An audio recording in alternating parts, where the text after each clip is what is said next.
Hey guys, Doc Raj here. Welcome back to the Human Performance Project with Move Athletics. Today we're gonna start a little series about Murph Prep. Right, we got this big long workout coming up in the CrossFit community. Murph on Memorial Day, done every year. You guys that are familiar with it know that it's a long, difficult workout, right? So we want to make sure that we're hitting good positions and we're well hydrated in preparation for Murph, so that we decrease our risk of having little hot spots or injuries, anything like that.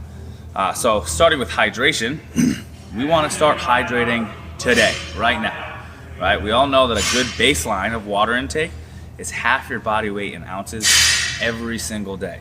So if you're not hitting that, time to start, right? Here in Western Mass, it's supposed to be an 80-degree, nice weather day. We haven't had too many of those. That was me looking outside. We haven't had too many of those, so we want to make sure that we're getting prepped for it. If you can up that a little bit, that's fantastic. That water intake does not include any fluids that are lost through extremely hot days, exercise, all that kind of stuff. If you can get a little bit of extra electrolytes in, if you have some NUN tablets, pop one of those in or two a day, and that'll give you a good start. So today, we're gonna look at some lower body prep. Brittany here is gonna help out for running and for squats, right? So our pre-test is gonna be a squat. So Brittany, just go ahead and squat down, hang out in the bottom for a second. Just see how that feels, right? All right, go ahead and stand up and let's just do one more, see how it feels. Good, and then stand up. So our first intervention is gonna be our banded, go ahead and hop in here. This leg? Yep, use the other leg, so it's get a camera. Our banded hamstring floss, right? So it's also influencing our hip joint itself. It's gonna pull that femur back posteriorly and inferiorly. So we're gonna set this band up somewhere around hip height. We're gonna get it way up into the groin, and then Brittany's gonna walk forward and keep that leg out in front. And then she's gonna hinge here at the hips to keep her back nice and flat and try to get her hands towards the ground. So she does a pretty good job getting down there, but you see she doesn't quite get to the ground without rounding her back. So we're gonna give her a box to hold on to here.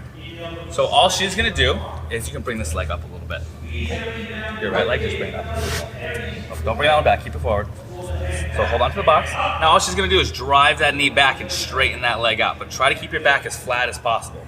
Good, and then bend the knee again and just run through that. 30 to 40 cycles are about 2 minutes. Yep, good. And then come back down. Good, so let's just go through that 10 more times for the video. Good, really try to straighten the knee out, but keep this engaged so it doesn't round. Good. How's that feel? Excellent. So let's go ahead and come out of that. I wasn't counting the reps, but it seems like good enough time. So go ahead and stand up. Come out of that. And then we'll retest. So go ahead and squat again. You just face me. Face you? Yep. How does that feel? Yeah, you can see it's a lot looser on that side, right? I can see you shift right into it. So if that makes a big difference for you guys, then you got to make sure that you're doing that, right? So get that prep in. The second piece we're going to hit is going to be for the ankles. So we're going to use this little box here again. Brittany's going to pop her shoe off, and she's going to hook her foot in that band. This is going to be a banded ankle mobilization to help pull that talus bone back to improve dorsiflexion, right? We want that when we're running and when we're squatting. So if you notice here, this band is set below her malleoli. So those little bumps right there, the talus sits down below them. So if your band's on top of them or above them, you're not getting what you want. You're actually doing the opposite. You're impairing the joint mechanics. So we want to keep that down below, pulling back. In order to keep that, we're going to elevate her foot up on this box. Now guys, when you go to put your foot up there, you got to commit to this because there's going to be band tension. You got to kick. See the hesitancy there? Oh my gosh, that's fun. So kick hard and fast, Brittany, and slam the foot down.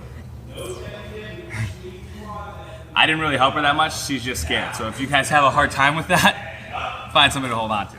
So you balance there. We're going to add some tension with a kettlebell. So we're going to rest this right on top of her knee just to get more weight there.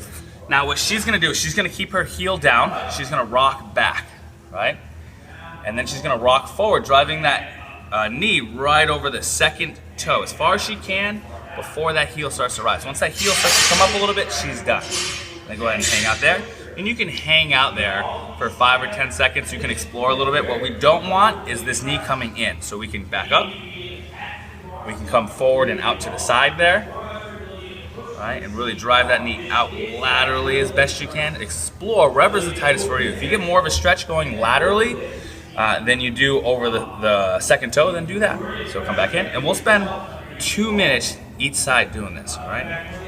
So we got a few seconds in there. Let's retest this again. We'll take this off. Now when you take your foot down, just put it right down to the ground, yeah. When you guys come out of that, don't let it fling your foot back. I highly recommend just putting your weight down and then stepping back, okay? So now we're gonna retest the squat again and see how that feels. You can take your other shoe off so you're How does that feel there? You get a little bit of a difference? Yeah. Right, so she's actually got really good dorsiflexion already, and she's in a better position. It still feels better for her. So go ahead and stand up. So guys, that's day 1 of our Murph Prep lower body squat run work.